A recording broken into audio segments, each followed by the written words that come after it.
नमस्कार सभी को।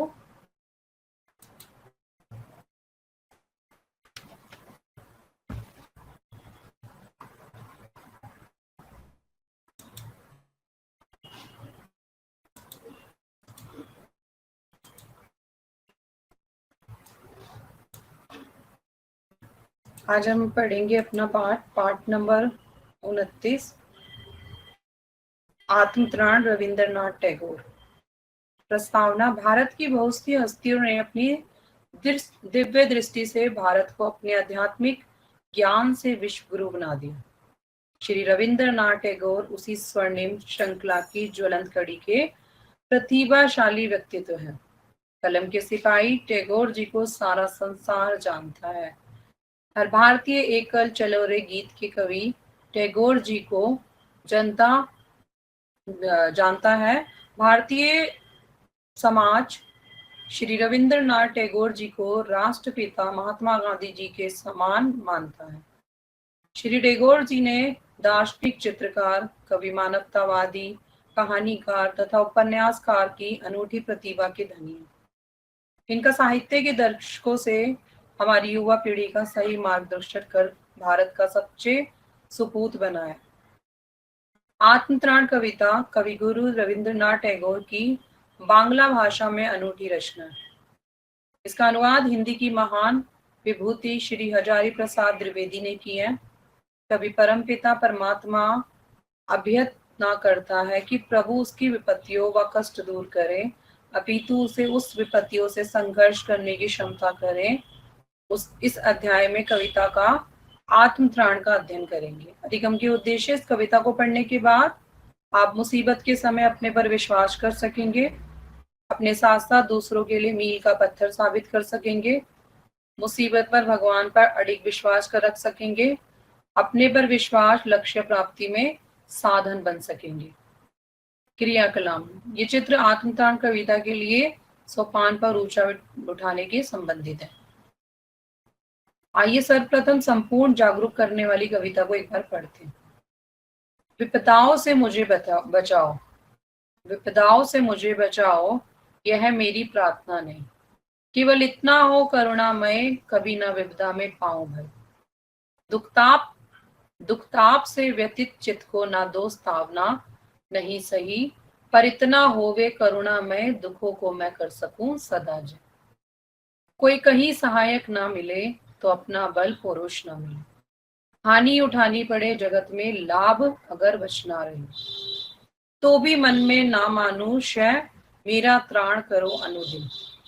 तुम यह मेरी प्रार्थना नहीं, बस इतना होवे तरने की हो शक्ति अनामय। मेरा भार अगर लघु करके ना दोस्तावना, नहीं सही, केवल इतना रखना अनुनय, वहन कर सकूं जिसको निर्भय। नतशिर होकर सुख के दिन में, तब मुख पहचानो छिन छिन में। देवरात्रि में करे वंचना, मेरी जिस दिन निखिल सही। उस दिन ऐसा हो करुणामय, तुम पर करूं नहीं कुछ संशय। आत्मप्राण कविता रविंद्रनाथ टैगोर। विपदा मुसीबत।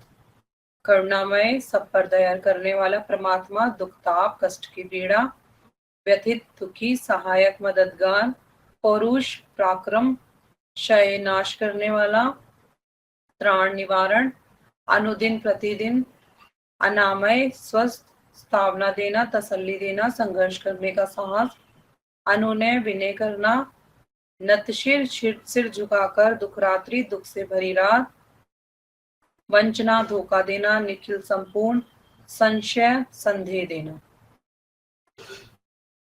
आइए समझे रविंद्रनाथ टैगोर जी का भगवान के प्रति विश्वास प्रेम। आइए आत्मत्राण के प्रथम अंश को पुनः पढ़े। प्रसंग। आप ये तो जानते ही होंगे कि इस मृत्युलोक रूपी धरती पर हर प्राणी दुखों और सुखों को स्वयं भोगता है। किसी को और इतना भागी नहीं बना सकता, ना ही कोई सुख दुख को बांट सकता है। वह तो जीवन पर्यंत भगवान से इन सुखों व दुखों पर विजय करने की शक्ति, साहस और हिम्मत मांगता है। कवि रविंद्रनाथ टैगोर ने इसी कविता आत्मत्राण में इसी तरह की प्रार्थना की वर्णन की है। अर्थ एक, कवि ईश्वर से प्रार्थना करते हुए कहता है कि हे प्रभु, मैं आपसे ये बिल्कुल प्रार्थना नहीं करूंगा कि जब आप मुझे संकटों से बचाओ, भगवान मैं सदा आपसे यही प्रार्थना करूंगा कि हे करुणामय, मैं मुसीबतों से कभी भी भयभीत ना हूं। मैं उनका सामना सहज साहस से करूं। जीवन में आए विभिन्न दुखों से मेरे दुखी मन को आप चाहे कभी भी तसल्ली मत देना, लेकिन हे भगवान, सब पर दया करने वाले ईश्वर, मुझे आशीर्वाद अवश्य देना कि मैं सदा दुख पर विजय प्राप्त कर सकूं। यदि संकट के इस समय में मुझे कोई भी सहायता करने वाला पर भरोसा रहे। संसार में भले ही मुझे कभी भी लाभ की प्राप्ति ना हो, सदा हानि ही मुझे मिले, तब भी मैं मन से अपनी हार ना मानूं। मैं धैर्य पूर्वक हिम्मत से जीवन की विकट स्थितियों का सामना करता। प्रथम अंश, विपदाओं से मुझे बचाओ मेरी प्रार्थना नहीं, केवल इतना हो कभी ना विपदा में पाऊं भय। दुखताप से व्यथित चित्त को दोस्तावना नहीं, सही पर इतना होवे दुख को मैं कर सकूं। सदा जय कोई कहीं सहायक ना मिले, तो अपना बल पुरुष ले। हानि उठानी पड़े जगत में, लाभ अगर वंचना रही हो तो भी मान से ना मानुष है।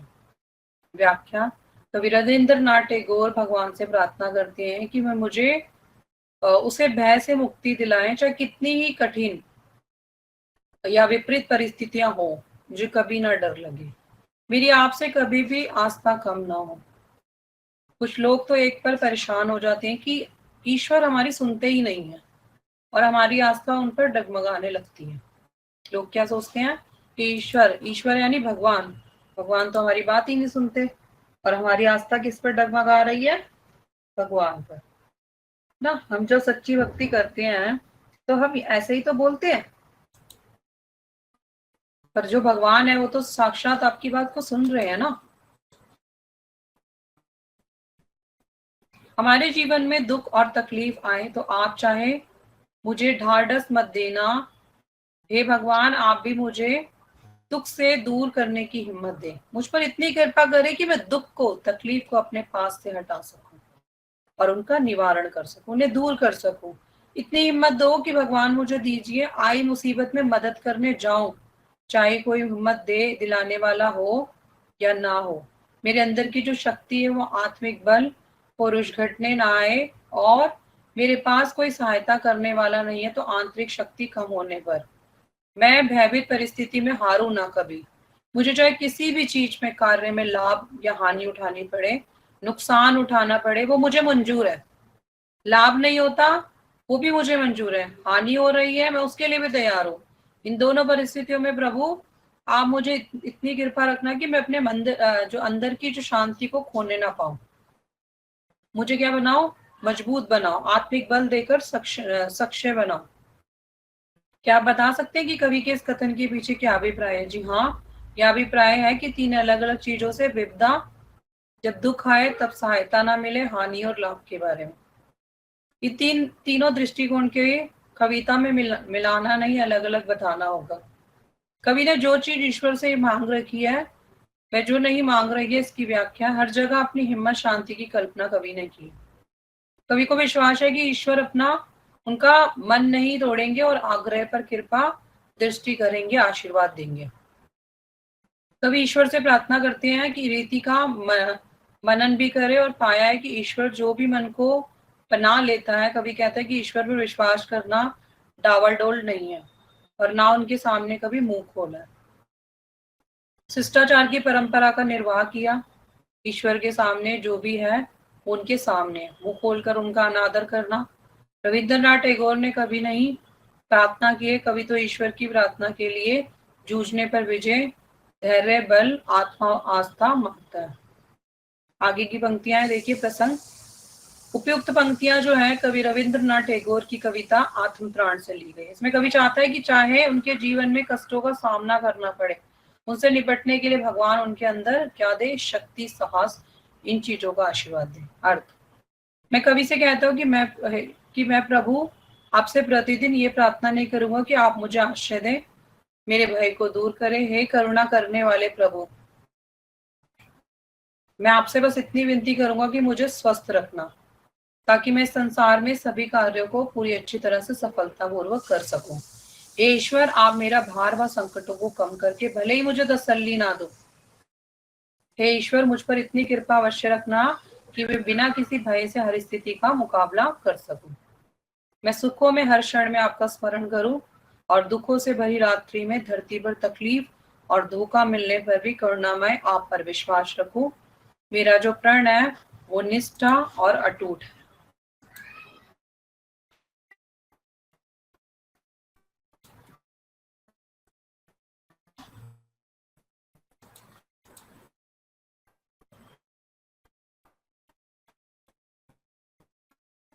व्याख्या, कवि को अपने दयालु परमात्मा पर पूरा भरोसा। उन्होंने ईश्वर की प्रीति, उनके अनंत प्यार को याद किया है। उन्हें हर क्षण क्या लगता है कि हिम्मत बनाए रखने के लिए आशीर्वाद देते रहे, और जो ईश्वर है उनको उस पर इतना विश्वास है कि जिसे वह ईश्वर ही मानते हैं। कभी भगवान से ये बिल्कुल नहीं चाहते कि उन्हें वे भवसागर से पार करे, बल्कि वे भगवान से अपनी जीवन रूपी नैया को खोने तैयार करने की असीम शक्ति दे और मुसीबतों के भंवर को पार कर पाए। वह अपनी जिम्मेदारी को कम करने की विनती नहीं करता, वह तो निर्भर होकर जिम्मेदारियों को वहन करता है। अहंकार में ईश्वर को ना भूलें और व्यक्ति को सफलता याद करेगी। थोड़ा सा भी बलिदान हो तो अंगुलियों की भर्त्सना दे कि भगवान आप पर कोई शक नहीं है, ना मैं संशय करता हूँ। उसे लगता है कि ईश्वर इस संसार में उसी की मदद करेगा जो अपनी स्वयं मदद करेगा। इस सौभाग्य की ताले की चाबी है कड़ी मेहनत और दृढ़ संकल्प करना। ईश्वर तो केवल हमारे मनोबल को बढ़ाता है, हमारे मार्गदर्शन को बढ़ाता है और अपने लक्ष्य और अपनी मंजिल तक पहुंचने के लिए क्या करता है, मुसीबतों से जूझकर आगे बढ़ता है। इस संसार के लिए जो सफल व्यक्ति है उनकी कठिन दिनचर्या कठोर परिश्रम का अनुमान होगा और अहंकार का त्याग करना ही सबसे बड़ा त्याग है। कवि को अपने जीवन में कार्य करते रहना, कल्याणकारी अनुभव करना और ऐसे खुद आगे बढ़ने की सोचे जो उस पर काम नहीं करेगा। क्यों? क्योंकि जो बाहें पकड़ है वो लक्ष्य तक पहुंच ही जाएगी। ईश्वर पर अगर आपको पूर्ण विश्वास है तो सफलता आपको जरूर मिलेगी। इसलिए जो कुछ भी जीवन में घटेगा उसका जिम्मेवार कवि है। वह स्वयं ही केवल भगवान पर विश्वास करेगा, धैर्य करेगा, शक्ति करेगा, हिम्मत करेगा और साहस को भेंट रूप में अदृश्य भाव से देखेगा। तो मनुष्य को विश्वास ईश्वर पर सदैव बनाए रखना चाहिए। टिप्पणी। आइए कवि रविंद्रनाथ टैगोर की काव्य कला को देखें। कवि रविंद्रनाथ टैगोर जब भगवान ईश्वर से प्रार्थना करने लगते हैं तो वे अपनी शैली में भी कहते हैं कि याचना नहीं, हमें विपदाओं से मुझे बचना चाहिए।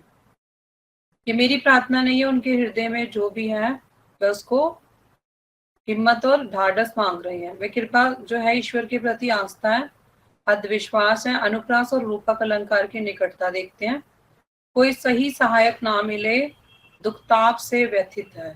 या उपयुक्त पंक्तियों में मैं कहीं अनुप्रास अलंकार है तो कहीं जो है पंक्तियों में दुख रूपी ताप नजर आ रहा है, या दुख ताप के समान है। और रविंद्रनाथ टैगोर जो है जो सरलता की ओर पंक्तियों में देखा जा रहा है, दुख ताप से जो वो है चित हो रहे हैं और इनमें करुणामय स्वयं को मैं कर सकूं सदा जय। या कभी हमारी जनमानस की व्यथा को देखकर समझ रहा है कि सुख दुख को लगा रहे हैं और उन्हें विनय करता है कि मुझे तसल्ली ना देना, आशीर्वाद से ढल, मतलब हिम्मत नहीं हारनी है, आशीर्वाद जो मिल रहा है भगवान का, उस यातनाओं पर विजय पालू। इस तरह की कभी मतलब अपने अंदर कामना बना रहा है जो दूसरी तरफ मांग रहा है कि मुझे ढाढ़स व हिम्मत के रूप दो।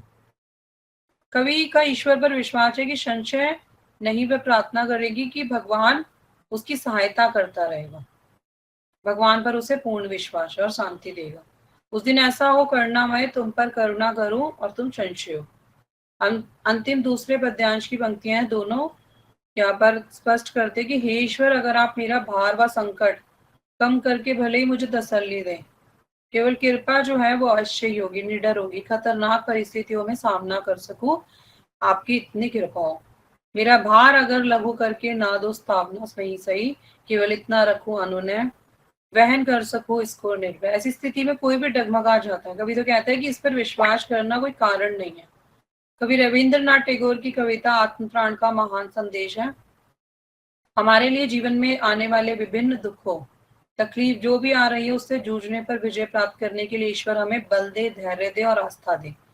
बच्चों को अवश्य आशीर्वाद देना चाहिए। कविता का जो शीर्षक है सर्वथा अनुकूल है। कवि ने क्या कहा है? कवि ने प्रभु से मदद मांगी कि आज के इन संकटों से जूझते हुए परिवेश में व्यक्ति के उपयुक्त प्रासंगिक है, विश्वास करे भगवान पर हमारी सहायता करेगा। शिल्प सौंदर्य, कवि रविंद्रनाथ टैगोर की काव्य कला का बानगीत नमूना तो आप देख चुके हैं। भगवान की सहायता और शिल्प क्षेत्रों में उनकी बुद्धिमत्ता जो है वो सराहनीय है। मतलब उनकी बातें ही जो अगर आप करते हो तो वो सराहनीय है। यहाँ पर एक बार पुनरावलोकन करते हैं। अलंकारों का सहज प्रयोग किया गया है इसके अंदर। भाव वर्णन के साथ साथ अलंकार आरोपित नहीं है, स्वाभाविक रूप से आए हैं।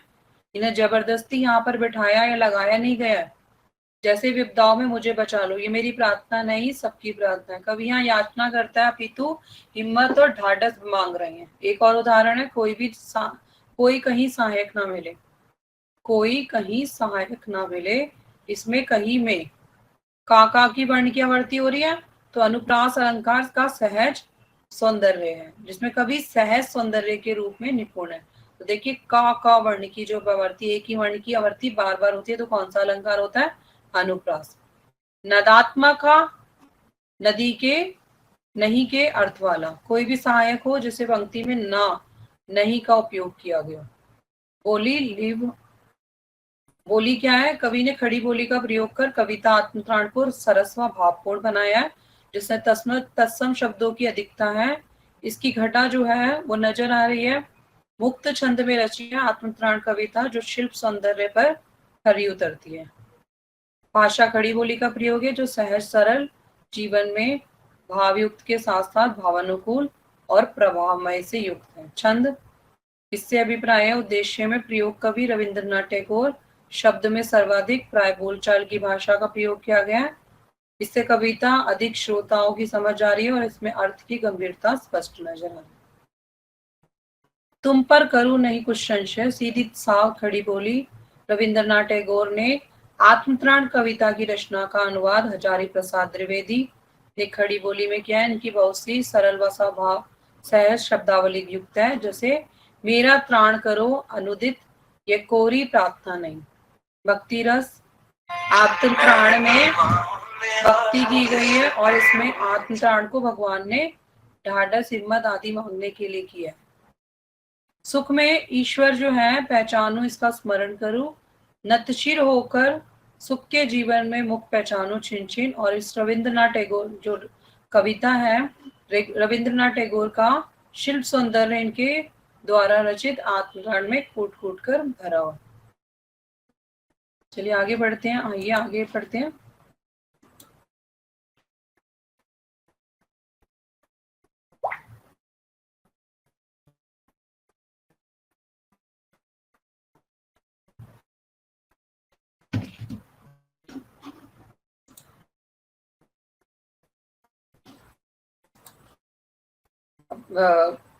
आपने रविंद्रनाथ टैगोर जी की कविता आत्मत्राण से विभिन्न रूपों में समझ लिया है। कवि रविंद्रनाथ टैगोर के समान ही राष्ट्र कवि मैथिली शरण गुप्त ने भी खड़ी बोली में इस विषय में कविता रचना की और इसके आयाम भी सराहनीय है। आइए गुप्त जी की इन पंक्तियों का आनंद से पढ़ें। विचार लो कि मृत्य हो न मृत्य से डरो कभी, करो परंतु या मरो जो याद सो करे सभी, हुई न जो स्मृति हो तो वृथा करे वृथा बचिए, मराब नहीं वही की जो जिया ना आपके लिए, पशु प्रवृत्ति है कि आप ही चरे, वही मनुष्य है कि जो मनुष्य के लिए मरे। खड़ी बोली की उपयुक्त पंक्तियों को पढ़ा, इसमें भाव ग्रहण कर लिया है, समझ आए। यहाँ पर कह रहे हैं कि मनुष्य जीवन नश्वर है, फिर मृत्यु से डर क्यों लग रहा है? उसे दूसरों के भले ही जीवन व्यतीत करने में अच्छे कर्म से अमर हो जाता है। सारा जीवन जो है हमारा वो दूसरों की खुशी के लिए लगा होना चाहिए। मृत्यु के बाद भी अमरता प्राप्त हो और उसके बाद जो है जन्म और मृत्यु हमारी क्या हो? श्रेष्ठ हो। केवल पहले आनंद के लिए जीने वाले मनुष्य ही पशु समान थे। अच्छा मनुष्य वही है जो दूसरों के भले के लिए त्याग कर सके। यह कि मरा नहीं वही की जो जिया ना आपके लिए, वही मनुष्य है जो मनुष्य के लिए मरे। मिथिली शरण गुप्त जी द्वारा रचित ये पंक्तियां बहुत प्रसिद्ध है। कवि की इच्छा है कि अपना जीवन दूसरों के हित सुख के बलिदान कर दे। आप पढ़िए और इन पंक्तियों का अर्थ जानकर क्या आप ऐसा उचित करेंगे? तो प्रश्न उत्तर देखिए।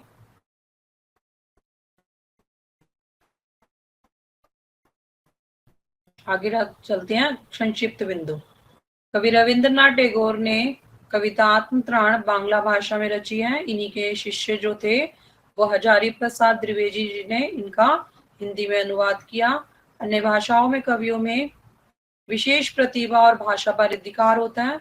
और हमने क्या सीखा? ईश्वर की प्रार्थना तो करते ही हम, और प्रभु में जो सब कुछ देने की असीम क्षमता है वही प्रभु हमारा सारा कार्य करे। हमने सीखा कि हिम्मत, साहस और धैर्य आदि मांगो, विपत्तियों से जूझकर उन्हें दूर करने में सक्रिय बनो, ताकि हजारों कष्ट आपके सामने आ जाए तो उसका निवारण कर सको। सहायता ना मिलने पर भी वे स्वयं हिम्मत से कार्य करना सीखो। कष्टों में मेरे मन को शांत या दूर करना ना, बल्कि उन्हें सहन करने की शक्ति दो। कवि रविंद्रनाथ टैगोर की जो भाषा है वो खड़ी बोली आत्मत्राण कविता हम आराम से समझ जाते हैं। कवि के इस कथन भंगिमाओं में अनेक विशेषता देखी और कवि शब्दों में सिद्ध हस्त है। मनोभावों का चित्रण कवि से अछूता नहीं है। अनुप्रास अलंकार, पुनरुक्ति, प्रकाश अलंकार, तत्सम शब्दों की बहुलता, भक्ति रस आदि से कवि रविंद्रनाथ टैगोर ने अपने काव्य में चार चांद लगा दिए। मुक्त छंद का प्रयोग एकदम दिल और दिमाग को अच्छा लगता है। योग्यता विस्तार। कवि रविंद्रनाथ टैगोर का जन्म 7 मई सन 1861 को कोलकाता में हुआ। ये उच्च कोटि के एक महान कवि, उपन्यासकार, नाटककार, चित्रकार और दार्शनिक थे। कवि रविंद्रनाथ टैगोर एशिया के प्रथम व्यक्ति थे जिन्हें नोबेल पुरस्कार, गीतांजलि के नोबेल पुरस्कार से सम्मानित किया गया। वे अपने माता पिता की 13वीं संतान थे। इनके पिता का नाम श्री देवेंद्र नाथ टैगोर और माता का नाम श्रीमती शारदा देवी था। इनकी पत्नी श्रीमती मृणालिनी देवी थी। इन्हें बंगाली अंग्रेजी भाषा का अच्छा ज्ञान था। इन्हें साहित्य का नोबेल पुरस्कार सन 1913 में मिला। इन्हें नाइटहुड की उपाधि से वर्ष 1915 में सम्मानित किया गया। इनके द्वारा लिखा गया जन गण मन भारतीय राष्ट्रीय गान है और इनके साथ ही श्रीलंका का राष्ट्रीय गान भी इसी के साथ द्वारा बांग्ला भाषा में एक गीत में आधारित है। इन्होंने निवेद, पूर्वी, बलाका, क्षणिका, काबुलीवाला सैकड़ों अन्य कहानियां लिखी। इनके द्वारा रचित गोरा बहुत लोक प्रचलित है और भावों की विविधता जो है इसमें बनी हुई है। आत्मत्राण के अंशों में संघर्ष करने के लिए प्रेरित है। भक्ति भावना सीधी, सरल और सहज है। आत्मत्राण कविता में कवि ने मनुष्य भावनाओं को एक दूसरे पर निर्भर करने की बात कही है और प्रभु को बांग्ला अन्य असंख्य भाषाओं का भंडार है, परंतु ईश्वर पर पूरी तरह से निर्भर होकर केवल धैर्य और हिम्मत मांगना अलग ही सौंदर्य झलकता है। इन्होंने खड़ी बोली का प्रयोग किया है और शैली के साथ विशेषताएं बनी हुई है। अन्य कवियों ने ऐसी सूरदास, तुलसीदास आदि के द्वारा रचित पद शैली, चरणों में कविता, सवैया, पद्धति, दोहा, नीति काव्यों की पद्धति, प्रेमाख्यानों की दोहा चौपाई पद्धति आदि का प्रयोग तुलसीवत सूरदास ने किया। कवि रविंद्रनाथ टैगोर की साहित्यिक बोली व भाषाओं को काव्य में उकेरा है। विलक्षण है कि ऐसा प्रतीत होता है कि भाषा पर कवि रविंद्रनाथ टैगोर जी का पूर्ण अधिकार है।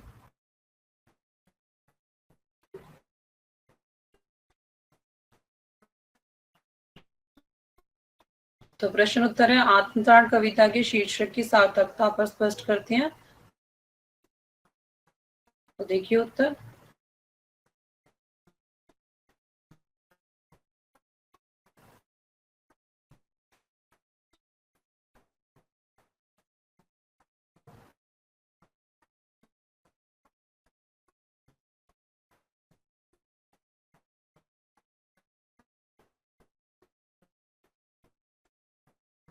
तो भारत की बहुत सी हस्तियों में, अगर मैंने आपको पहले भी अभी बताया था कि जो भगवान है उनको बहुत ऊंचा दर्जा दिया गया है। यानी भगवान जो है वो इस हमें बनाने वाला कौन है? भगवान है। तो हम सबसे पहले अगर भगवान के बाद अगर हम पूछते हैं तो हमारे माता पिता हैं, वही हमारे भगवान है असली। तो रविंद्रनाथ टैगोर जी जो है वो कलम के सिपाही टैगोर जी को सारा संसार जानता है। इन्होंने क्या कहा है? इन्होंने यही कहा है कि जो आत्मप्राण कविता है इसमें प्रभु की और विपत्तियों को दूर करने के कष्टों की क्षमता और संघर्ष की बात की गई। इस कविता में आत्मत्राण में यही सब चीजें बताई।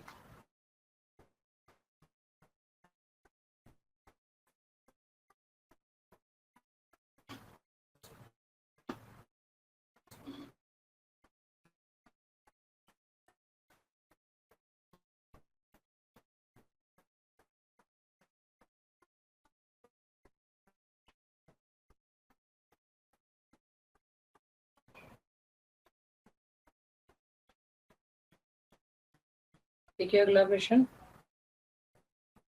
अपनी इच्छाओं की पूर्ति के लिए प्रार्थना के अतिरिक्त और क्या क्या प्रयास कर सकते हो? अपनी इच्छा की पूर्ति के लिए और प्रार्थना के लिए हम क्या कर सकते हैं? हम जीवन में जो भी चीजें हैं उसका शुक्रिया करो और उसकी पूर्ति के लिए क्या करना चाहिए? कभी भी ये नहीं सोचना चाहिए, बस ये बोलना चाहिए चाहे मुझे दुख सुख जो भी हमारे सामने जो भी परिस्थितियां है उसका हम सामना कर सकें।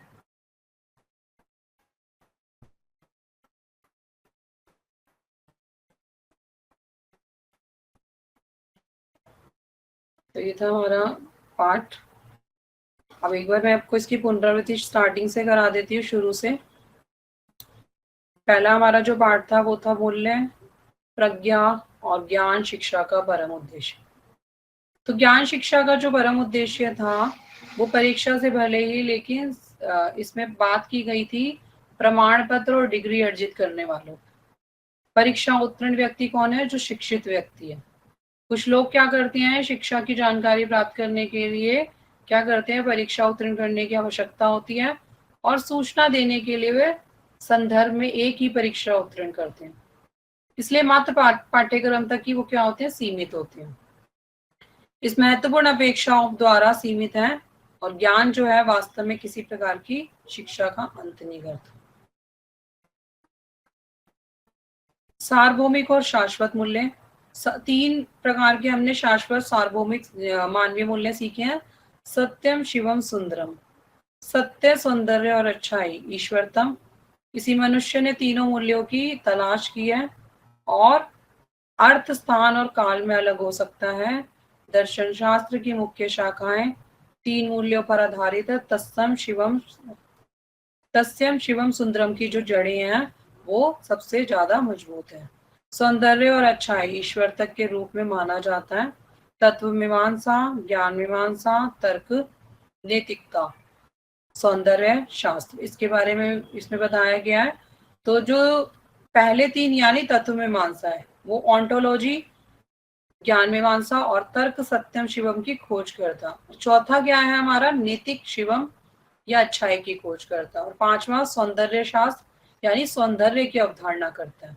तो ये तीनों जो मूल्य हैं सत्यम शिवम और सुंदरम हमारे जीवन में क्या है, बहुत ज्यादा जुड़े हुए। वसुदेव कुटुंबकम, धर्मनिरपेक्ष की कुंजी। तो ये वसुदेव, इसका अर्थ क्या होता है? वसुदेव कुटुंबकम, पूरी दुनिया, सभी जो पूरी दुनिया के सभी मनुष्य क्या है, एक परिवार। वसुदेव का अर्थ क्या होता है? धरती माता या संसार, जिसका अर्थ है सभी मनुष्य एक परिवार है और जो परिवार जो है वो पृथ्वी पर सभी जीवित प्राणी जो मनुष्य संभलते हैं। कुटुंबकम का अर्थ क्या है? परिवार। तो मनुष्य जो है, अभी हमारे यहाँ पर जो G20 हुए हैं, कितने सारे उसमें चीजों में भी हमने इसको अपना इसका नाम दिया गया था वसुदेव कुटुंबकम। तो यही इसका मतलब क्या है, दुनिया के सभी मनुष्य एक परिवार है। सर्वोच्च शक्ति के बारे में, ईश्वर और जो अल्लाह है और आदि के बारे में बताया गया है। हिंदू धर्म जिसे सनातन धर्म भी कहा जाता है, जिसमें जैन, बौद्ध और धर्म सिख एक लोकाचार के एक रूप में शामिल है। दर्शन और इसकी प्रकृति के आधार पर धर्मनिरपेक्षता, हिंदू देश और राष्ट्र भी हैं। ये स्वाभाविक रूप से धर्मनिरपेक्ष होगा और नागरिक शांति रहेगी। हिंदू कभी भी किसी दूसरे धर्म के व्यक्ति को तब तक नुकसान नहीं पहुंचाता जब तक कि उसे नुकसान पहुंचाने की कोशिश ना करे। सच्चे धर्मनिरपेक्ष का अर्थ है कि धर्म के नाम पर कोई भी भेदभाव नहीं करेगा। सभी धर्म समान है, इसलिए कभी भी किसी के समान कानून या नागरिक संहिता है, धर्म पर आधारित कानून की कोई गुंजाइश नहीं है। सभी धार्मिक स्वतंत्रता और सभी को धर्म का पालन करने की अनुमति है। और धर्मों के प्रति जो कट्टरवाद है, घृणा का प्रचार करने की गुंजाइश नहीं है। सत्यम सत्य है। और हम इस तथ्यों को पहचानते हुए, तथ्यों को हमारी 5 इंद्रियां हैं, देखना, सुनना, सूंघना और छूने और चखने के माध्यम से बस समझाया गया। यानी हमारी जो इंद्रियां हैं वो यही काम करती हैं, देखने का काम करती है, सुनने का काम करती है, सूंघने का काम, स्पर्श करना, छूना और स्वाद लेना यानी चखना। तो ये जो रसायन विज्ञान के तथ्यों से जुड़े हुए हैं, इसमें वनस्पति और जीवों की दुनिया जो है जीवित मनुष्यों का आधार है। ये 5 इंद्रियां जो हैं ये क्या कर रही है, ये पराविधा और अपार विधा की अवधारणाओं में है। परा का शाब्दिक अर्थ है परे, और इसलिए पराविधा का अर्थ है परे या तत्वमीमांसा ज्ञान। रोजमर्रा की जिंदगी में हम सत्य को जितना पसंद करेंगे, झूठ बोलने वालों को समाज में नहीं सराहा जाएगा।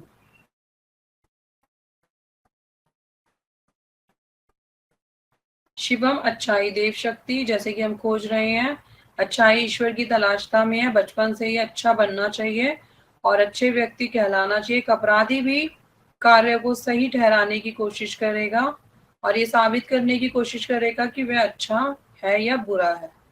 नैतिकता नैतिक संहिता या दर्शन प्रदान करती है जो किसी व्यक्ति के जीवन भर उसकी पसंद और व्यवहार का मार्गदर्शन करती है। नैतिक दर्शन का विचार व्यक्ति के प्रति जो है वो समाज के लिए सही है और यह गलत है, उसके प्रति भी वो क्या कर रही है, निर्णय ले रही है। मानवीय दोष, अधिकांश धर्मों और देशों की बात करेंगे तो काम वासना, क्रोध, लोभ, लालच, अहंकार और ईर्ष्या की बात हो रही है इसमें।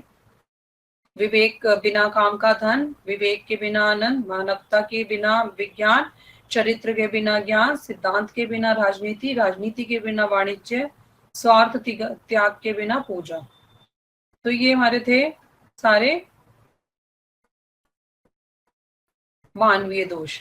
अब आते हैं हम मानवीय गुणों पे। मानवीय गुणों में श्रीमद् भगवत गीता देवीय गुणों के रूप में निडरता, हृदय की पवित्रता होनी चाहिए, दृढ़ता और ज्ञान होना चाहिए, विवेक होना चाहिए, निष्काम कर्म होना चाहिए, दान होना चाहिए, आत्म संयम होना चाहिए, बलिदान होना चाहिए, शास्त्रों का अध्ययन जरूर होना चाहिए, तपस्या और सादगी, स्पष्टवादिता, हानि रहितता, सत्य, क्रोध का अभाव, त्याग, शांति, कुटिलता का अभाव, सभी जीवों पर दया करना, निर्लोभ करना, दयालुता करना, विनय और ये चीजें जो हैं, शक्ति, क्षमा, शुचिता, ईर्ष्या, घमंड और अहंकार का भाव।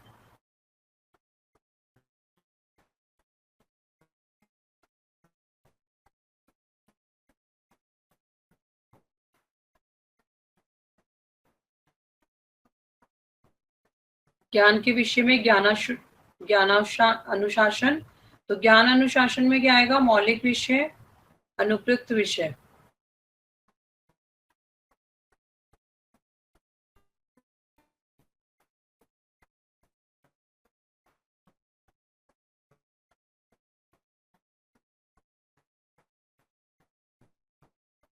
अगला हिंदी साहित्य का इतिहास हमने पढ़ा था। हिंदी साहित्य के इतिहास में हमने संस्कृत में, पाली में, प्राकृत में, अपभ्रंश और हिंदी में।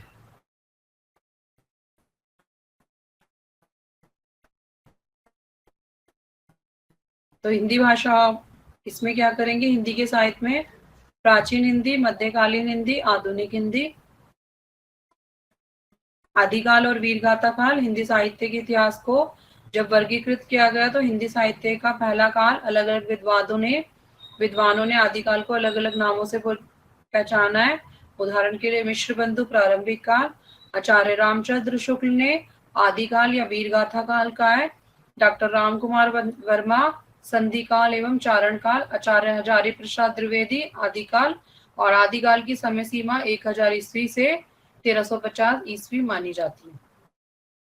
आदिकाल की प्रवृत्तियां हैं, पारा बरस लो कुकर जीवे अरु सोरो लो जिए सियार, बरस 18 छत्री जीवे आवे जीगे को धिक्कार। तो इन्होंने अपने एक उदाहरण द्वारा वीर रस का उदाहरण दिया है।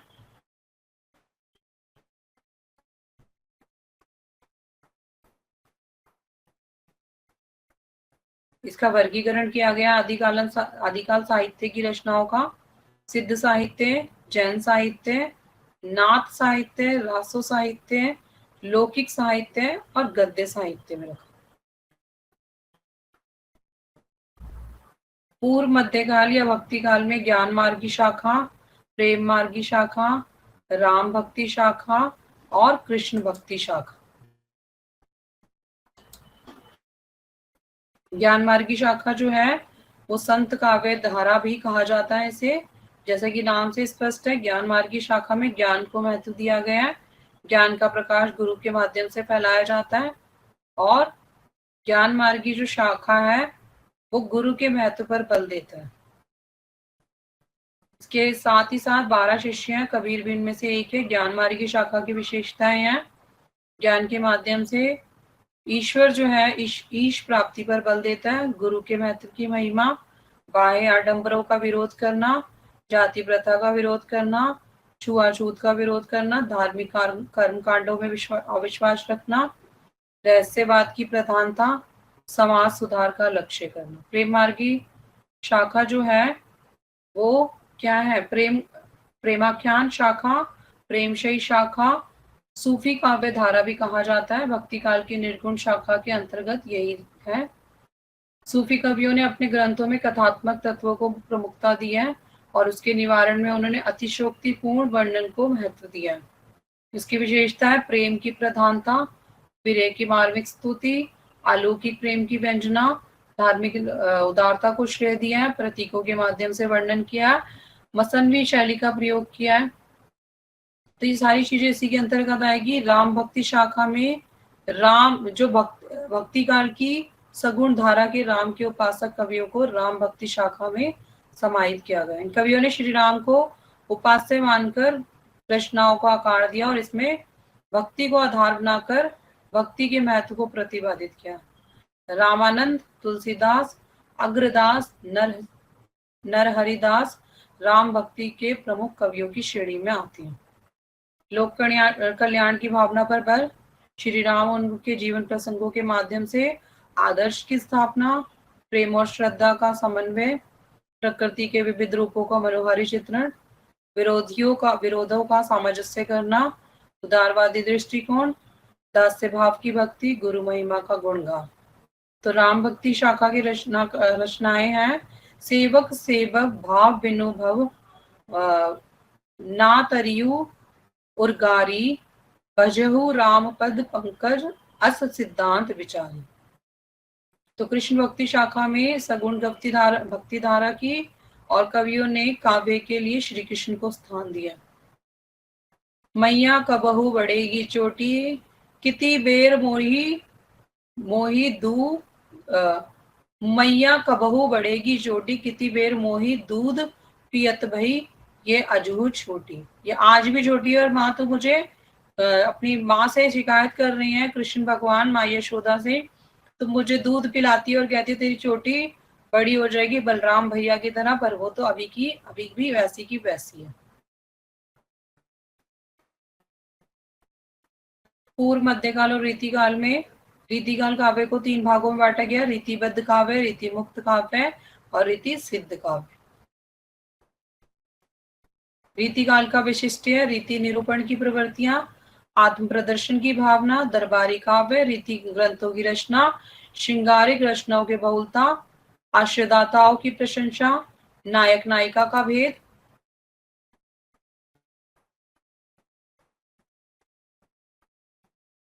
नक्षिक वर्णन, प्रेम की स्वानुभूति, पूर्ण व्यंजना और प्राकृतिक वर्णन। तो रीतिकाल में इन्हीं को बोला गया है। सांवरे रूप की रीति अनूप, नयो लागत ज्यो जो निहारी, त्यो इन आखिन वाणी अनोखी, अघानी कहू नहीं आनी तिहारी।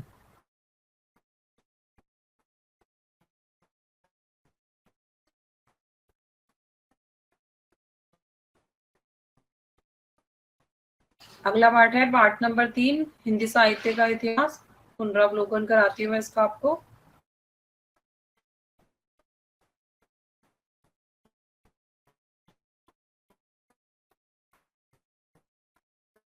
तो देखिए, हिंदी साहित्य के इतिहास की लेखन की परंपरा फ्रेंच विद्वान क्रासा द त्रासी के ग्रंथ इस्तवार द लियस्त्रो इंद्रोई हिंदुस्तानी से हुई है। आचार्य शुक्ल ने 1929 में हिंदी साहित्य का इतिहास लिखा, जो इनके ग्रंथ के रूप में हिंदी शब्द सागर की भूमिका के रूप में लिखा गया, और इसमें हिंदी साहित्य को 4 भागों में बांटा गया। आदिकाल या वीरगाथा काल, पूर्व मध्यकाल या भक्ति काल, उत्तर मध्यकाल या रीतिकाल, आधुनिक काल या गद्य काल। आधुनिक काल को काल की संज्ञा दी गई। आधुनिक युग का प्रवृत्ति और काल अनुरूप विभाजन निम्नलिखित। भारतेंदु युग, द्विवेदी युग, छायावाद, प्रगतिवाद, प्रयोगवाद, नई कविता, समकालीन कविता। भारतेंदु युग का नाम भारतेंदु हरिश्चंद्र के नाम पर रखा गया। इस काल में खड़ी बोली को साहित्य की भाषा बनाया गया। इन कवियों ने भारत की सोई हुई जनता को अपनी रचनाओं के माध्यम से एकजुट करने का प्रयास किया। द्विवेदी युग का नामकरण आचार्य महावीर प्रसाद द्विवेदी के नाम पर हुआ है। उन्होंने नवोदित रचनाओं को रीतिकालीन विषयों को त्याग कर नवीन विषयों और खड़ी बोली में रचना क्रम के लिए प्रेरित किया। आचार्य द्विवेदी के प्रयासों से हिंदी भाषा को एक प्रथित रूप स्थान प्राप्त हुआ। छायावादी रचनाओं में एक शाब्दिक अर्थ है, रचना देखने को मिलती है। इन्हीं कारणों से कवियों को छायावादी कवि कहा गया, सौंदर्य काव्य भी कहा गया है। और उसी के साथ साथ प्रसाद जो है, पंत निराला और महादेवी जी का नाम लिया गया। नई कविता का आरंभ के प्रकाशन में 1953 से माना गया है, और इन्होंने अन्वेषिका है इस विषय पर के साथ साथ यथार्थवाद, क्षणवाद जैसे विषयों से जुड़ी इनकी रचनाएं जो हैं सामान्य जनता से जुड़ी हुई प्रतीत होती।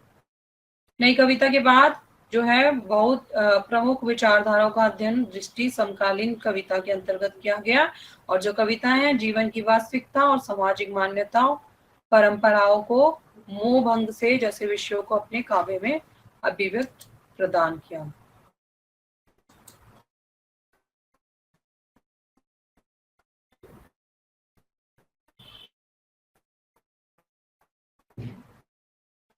अगला पाठ है शब्द भेद।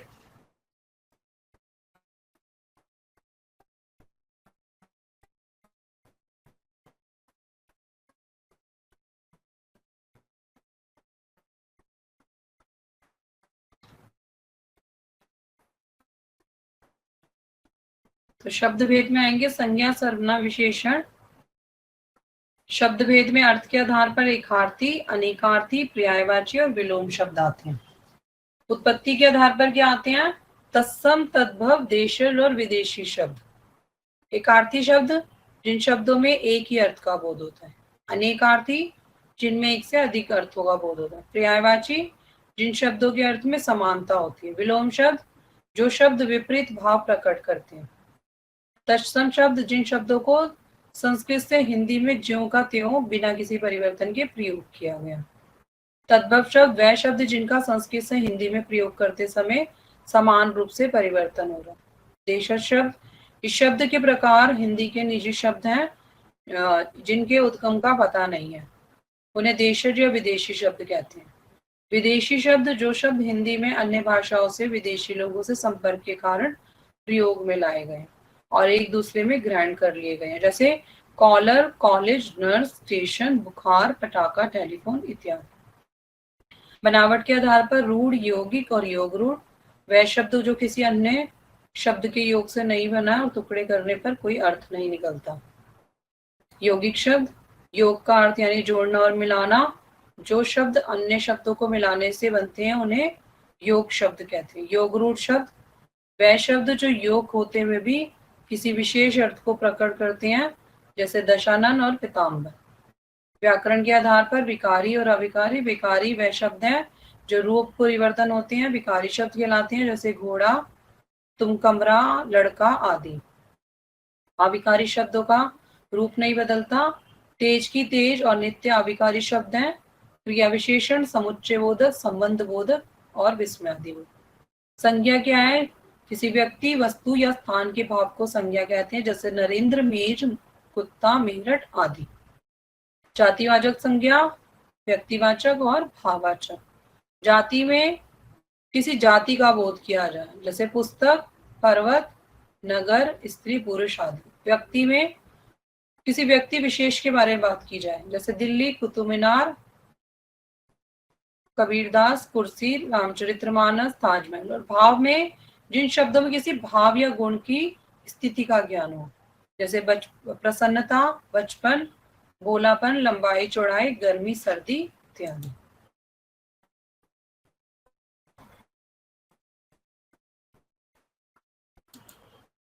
सर्वनाम, पुरुषवाचक सर्वनाम, निश्चयवाचक सर्वनाम, अनिश्चयवाचक सर्वनाम और संबंध बोधक, प्रश्नवाचक, निजवाचक।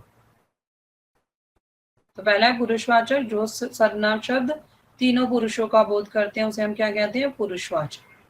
और निजवाचक क्या, निश्चयवाचक क्या होते हैं? जो निश्चित चीज का बोध करते हैं उसे निश्चयवाचक कहते हैं, जैसे वह आ रहा है, वह काम कर रहा है, वह सब खेल रहे हैं। अनिश्चय यानी किसी निश्चित अनिश्चित वस्तु, प्राणी का बोध करना, जैसे कौन लिख रहा है, कि कितना लंबा समुद्र है। संबंधवाचक, संबंधवाचक सर्वनाम वह शब्द उपवाक्य में प्रयोग होना संज्ञा सर्वनाम शब्दों से दर्शाता है, जैसे जो परिश्रम करता है वह अवश्य सफल होगा, जिसकी लाठी उसकी भैंस, जिसने भलाई का कार्य किया उसे उपकार मिलेगा। प्रश्नवाचक जो शब्द पूछने या अथवा किसी वस्तु को जानने के लिए प्रयोग किए जाते हैं, जैसे कौन, कहाँ और किसने। निजवाचक वह शब्द जो अपनापन, निजीपन का बोध करता है। विशेषण, विशेषण के 5 भेद होते हैं। विशेषण की परिभाषा है जो शब्द संज्ञा और सर्वनाम की विशेषता बताते हैं, विशेषण कहलाते हैं, जैसे काला घोड़ा, सुंदर बालक, मीठा, छोटा वृक्ष। तो विशेषण के भेद है गुणवाचक। गुणवाचक विशेषण क्या होते हैं? जिन शब्द से संज्ञा और सर्वनाम शब्द का गुण, दोष प्रकट हो, जैसे वह बिल्ली काली है तो काली इसकी विशेषता है। परिमाणवाचक जो शब्द किसी वस्तु की नाप, मात्रा और तोल संबंधी बताते हैं उसे हम क्या कहते हैं? परिमाणवाचक। 1 लीटर दूध ले आओ, 5 मीटर की डोरी काट दो। संख्यावाचक जिन शब्दों का द्वारा संज्ञा या सर्वनाम की संख्या का बोध हो वह क्या कहलाते हैं? संख्यावाचक विशेषण। संकेतवाचक जो सर्वनाम शब्द किसी संज्ञा से पहले आकर उसकी विशेषता का बोध करते हैं। व्यक्तिवाचक विशेषण नहीं होते हैं ये।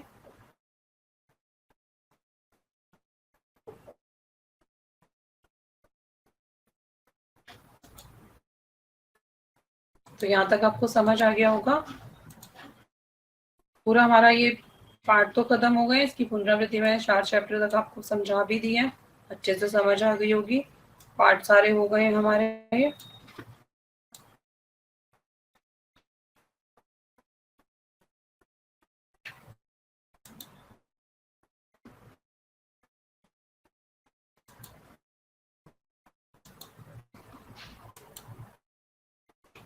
तो अब हमारा ये पूरा कंप्लीट हो गया है, पूरा हो गया है। धन्यवाद।